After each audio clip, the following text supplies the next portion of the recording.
สบายดีมีมีดเล่มหนึ่ง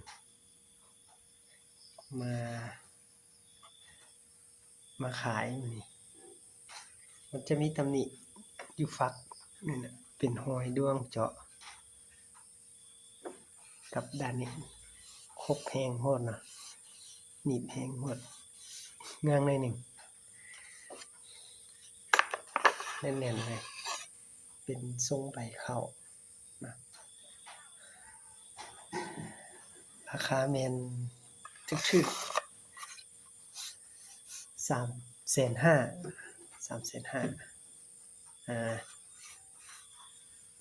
ผู้ใดต้องการไว้ใช้ก็ทักมาเลยยังบ่มีเจ้าของเล่มนี้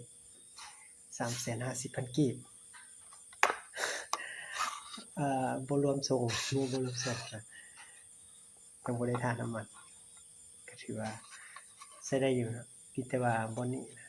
มันเป็นหอยด้วงเจาะไม่แมงมารีกินกับบ่นี้หนีบแห้งพุ่นน่ะมันจะมีหอยยิงไป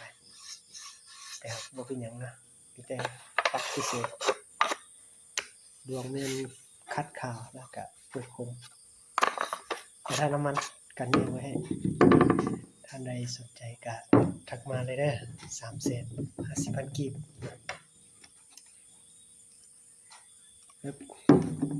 ใส่น้ำมันไว้ก่อน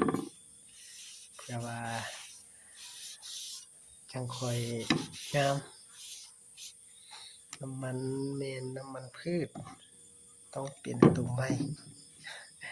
เพื่อตัวเก่ามาทาตัวที่เราใส่ทอดใส่จืดนั้นมาทามันหมดตอมก็เลยว่าเอาตัวใหม่มาทาส่วนว่าผู้ที่สั่งมีดน้ำเราทาจักหน่อยกำลังกวดเพิ่งว่ายังไผได้บ่ทันได้ครับก็สิเลี้ยงมือเฮ็ดให้เนาะค่าใช้จ่ายแม่นตามที่ได้เว้ากันส่วนเล่มนี้เปิดอยู่ 350,000 เด้อ 350,000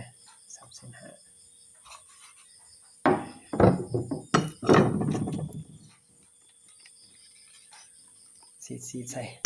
ทาคือเก่าโอ้เสียดายฝากพวกน้ำปานใดตรงนี้ฝากแค่นี้ตำหนิน้อยนึง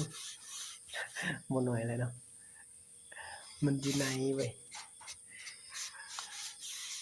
ก็งามไปอีกแบบนึงนะมีเอกลักษณ์บ่ยันลง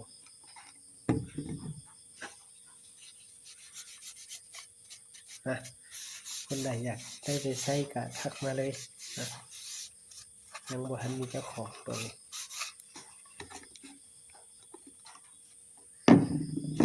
โอ้สเปคมีดแมน27 เซนนะ27 เซนความยาวตัวนี้27 เซนนะสันเงานี้น่าจะ6 มิลแล้วก็ไล่เดียวไป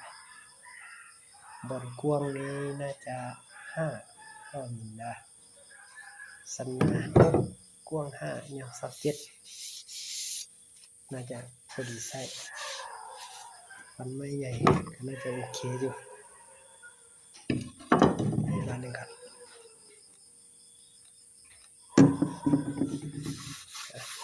หวังว่า FC จะอุดหนุนซอยมาดวงนี้ยังบ่ทันมีเจ้าของ